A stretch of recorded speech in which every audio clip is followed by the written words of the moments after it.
네, 지금 날씨가 밖에 강추위가 이어지고 있는데 우리 증시도 1월 초 들어서 상당히 어려운 시기를 보냈습니다. 외국인 매도에다 또 중국 증시 급락까지 투자자들이 견뎌내기 힘든 시기였는데요.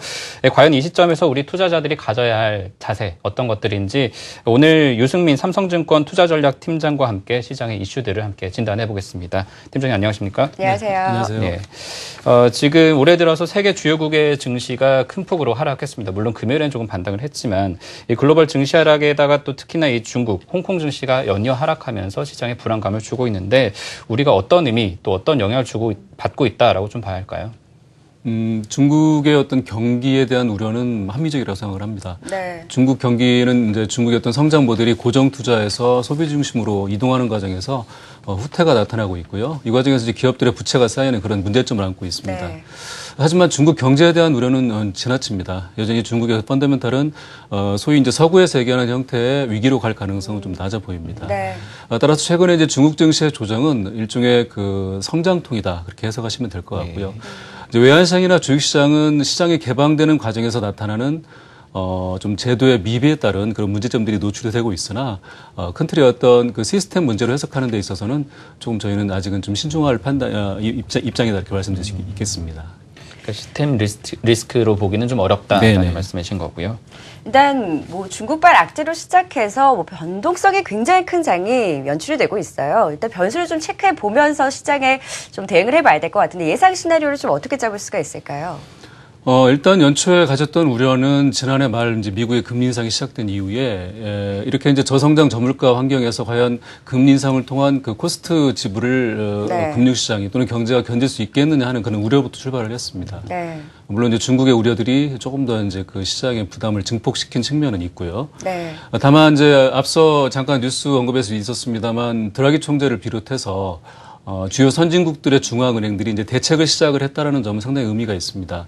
특히 이제 아직까지 본격적인 정책이 나오지는 않았습니다만 정책 의지를 밝힌 것만으로도 시장이 반응을 했고요. 네. 실제적으로 2월과 3월을 거쳐서 중국은 이제 재정 정책 그리고 유로존과 일본은 이제 추가적인 어떤 완화 정책을 택할 가능성이 높아졌습니다. 네. 특히 이제 미국은 이번 주에 이제 FMC에서 기존에 비해서 조금 더 도비시한 형태로 정책 방향을 밝힌다라면 당분간 글로벌 증시, 글로벌 금융시장은 좀 안정을 찾아가지 않을까, 변동성도 수수되지 않을까 생각을 합니다. 그러나 이제 본질적인 개선을 위해서는 이런 어떤 정책 효과들이 펀더멘탈을 개선시켜서 기업의 실적과 시장의 우려를 좀 덜어낼 필요가 있는데 그러기까지는 시간이 좀 필요하다라고 판단하고 있습니다.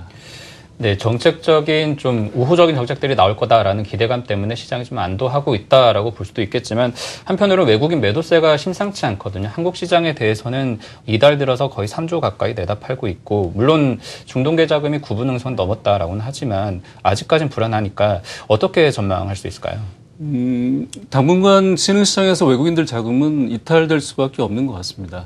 왜냐하면 선진국들은 통화정책이나 내수 중심으로 그나마 회복을 이어가는 반면에 신흥국들은 잘 아시다시피 상품을 수출하거나 또는 이제 원자재를 수출하는 형태의 국가들이 대부분인데 현재 글로벌 경제 상황이 신흥국한테 그다지 썩 유리하지 않습니다.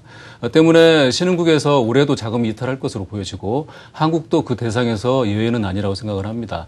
다만 중간중간 이런 정책 대응 내지는 어떤 시장의 그 단기적인 위험 관리가 빠르게 진행되고 또는 완화되는 과정 속에서 네. 자금 흐름이 진행이 되기 때문에 지적하신 대로 일단 급한 자금은 조금 나갔다고 생각이 됩니다만 올해 연간 전체로 놓고 본다라면 여전히 신흥국들은 자금 아웃플로에서 좀 견디기는 좀 힘든 그런 상황이 이어질 것으로 생각합니다. 일단 수급 환경도 불안정하고 대외 변수에도 시장이 흔들리고 있는데 대내적으로도 이제 실적 시즌이 더 본격화되지 않습니까? 이번 주만 해도 현대차, SK하이닉스 같은 굵직한 대형주들의 실적이 대거 발표되는데 사실 실적 전망이 좋지는 않은 상황이에요. 이 부분에 대해서는 증시 향 박사 좀 어떻게 판단하고 계십니까? 우리 기업들의 실적을 가장 잘 설명하는 변수는 수출입니다. 그런데 네. 수출이 워낙 지금 안 좋은 상황이다 보니까 그다지 4분기 실적 또는 1분기까지도 실적 기대를 하기는 좀 어려운 형편입니다. 다만 좀 긍정적인 측면을 찾아본다라면 한 가지는 이제 원화 약세에 따른 네. 이제 그 다소나마 원화 환산 이익이 개선될 수 있다는 측면이 있고요. 또 한 가지는 연간 이익으로 보면은 2014년이 최악이었습니다. MSCI 코리아 기준으로 순이익이 2014년도에 70조 정도를 달성을 했는데 네. 지난해는 일회성 이익을 포함해서 대략 한 85조 원 내외 정도를 예상을 하고 있고요. 일회성 이익을 제외한다 할지라도 77, 8조 원을 예상하기 때문에 일단 2014년이 최악이었다. 올해도 이제 그러한 흐름을 이어갈 것으로 생각합니다. 물론 내용적으로 살펴보면은 어떤 그 매출 성장이 제한된 가운데 네. 기업의 구조조정 또는 원자재 가격 하락에 따른 그런 비용 절감으로 인한 기업 실적이라는 측면에서 좀 한계는 있으나 지난 수년처럼 어떤 실적으로 인해서 시장이 한 단계 레벨 다운 되기보다는 좀 바텀 라인은 좀 지키면서 제한적인 흐름 속에서 시장이 머물 가능성이 높다라고 이렇게 판단하고 있습니다. 어느 정도 하방 위험은 좀 덜었다라고 볼 수 있지만 그렇다고 아주 뛰어나게 오를 수 있는 종목도 발견하기 쉽지 않은 장이라 할 수 있겠습니다. 그렇다면 지금 같은 약세장에서 관심을 가져볼 만한 섹터 꼽는다면 어떤 것들이 있을까요? 일단 실적 측면에서 본다라면 최근에 그 국제유가 하락세에도 불구하고 일종의 그 스프레드 개선에 기대가 있는 이제 에너지, 화학 이런 쪽을 주목할 수 있겠고요. 또한 올해 그 원화 약세로 인해서 기업들이 어떤 그 제품 가격 상승에 지금 가능성이 높아지고 있는 이제 음식료 등을 네. 좀 주목해 볼 수 있을 것 같습니다. 앞서 말씀드렸던 것처럼 수출 환경이 조금 좋지 않다라는 점에서 수출주들은 최근에 원화 약세 환경에도 불구하고 트레이딩 정도 이렇게 보시면 될 것 같고요. 성장주 측면에서는 올해 이제 중국의 재량 소비, 여유 소비의 그 확대 가능성을 본다라면 미디어, 엔터 관련주들도 저희가 이제 포트폴리오에 좀 담아볼 수 있는 그런 대상으로 생각하고 있습니다. 네, 오늘도 도움 말씀 주신 삼성증권 유승민 투자전략팀장 오늘 여기서 보내드리도록 하겠습니다. 고맙습니다.